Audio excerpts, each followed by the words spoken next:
कल कोटक के अंदर जो प्राइसिंग क्लोज होते होते हुई है वो थोड़ा इसमें डिफरेंस आया है, इसलिए नोटिस हो गया। वो हर जगह पर नोटिस की जा रहा है। हालांकि उसके पीछे एक खबर भी है कि MSCI का जो ग्लोबल स्टैंडर्ड इंडेक्स है उसमें कोटक की जो वेटेज है वो बढ़ने जा रही है। वो पहले थी करीब करीब 1.38%, अब ये अनुमान है कि 2.68% हो जाएगी, जिससे करीब $80 करोड़ डॉलर का एक इन्फ्लोस बढ़ सकता है। हुआ कल क्या कि कल फ्यूचर्स के अंदर पोजीशंस थोड़ी पीछे रह गई, बट कैश के अंदर एक ब्लिप आया उस एडजस्टमेंट्स की वजह से, क्योंकि रीशेड्यूलिंग 31 मई की होनी थी।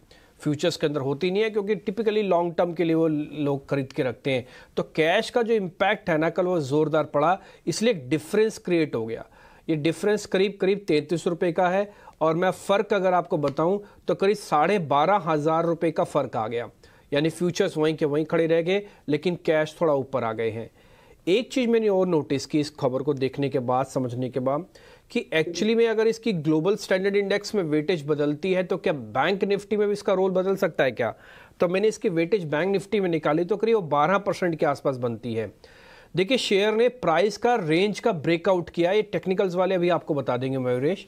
मेरे को जो आपसे ये पता करना है कि जब प्राइस का ब्रेकआउट मिल रहा हो, ग्लोबल स्टैंडर्ड इंडेक्स के अंदर वेटेज ऑलमोस्ट डबल हो रही हो, भारत के अंदर भी क्या इसका इम्पैक्ट पॉजिटिव देखने को मिलेगा? यानी कि कोटक ये डिफरेंस खत्म करेगा और आगे चल के और चलेगा।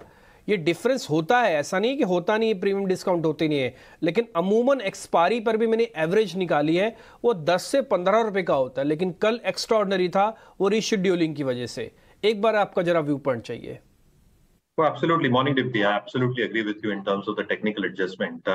बट दो तीन चीजें जो पॉजिटिव हुई रिजल्ट्स में, आई थिंक जो इनके निम्स है लगभग 5.5% के आसपास है, 5.47 if I am not mistaken to be precise.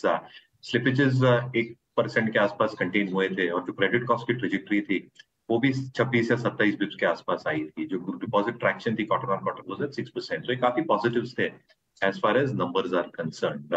However, I think जो एक निम्स में मॉडरेशन है for the system as a whole, I think that should start happening, क्योंकि जैसे डिपॉजिट्स की रीप्राइसिंग होगी और जो एसेट डिपॉजिट का एक रीबैलेंस होगा, कहीं ना कहीं आई थिंक निम्स में थोड़ी सी एक सॉफ्टनेस आएगी across the sector as a whole.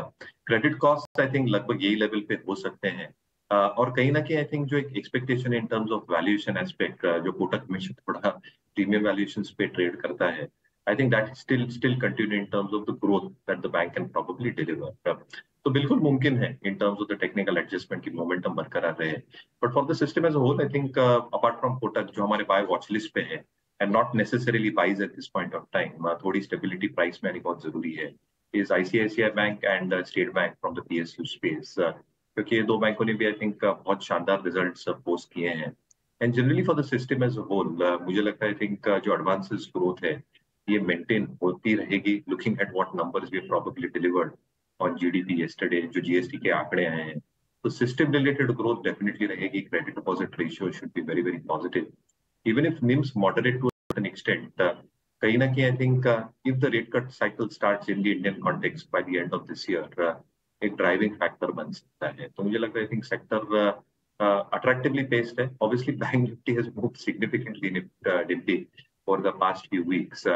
तो आई थिंक थोड़ा यहाँ पे थोड़ा सिलेक्टिव रहना बहुत जरूरी होगा, और इसलिए आई थिंक with bias, थोड़े से stocks like ICICI, State Bank, and even Kotak from a momentum perspective can probably be kept on your.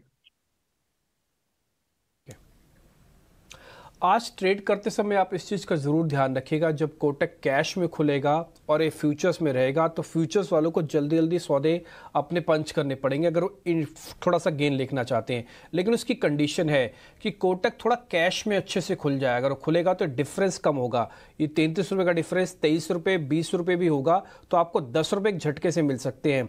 400 का लॉट है तो 4,000 रुपये अकाउंट में जल्दी से आएंगे, लेकिन अपने फाइनेंशियल एडवाइजर जरूर राय लीजिएगा।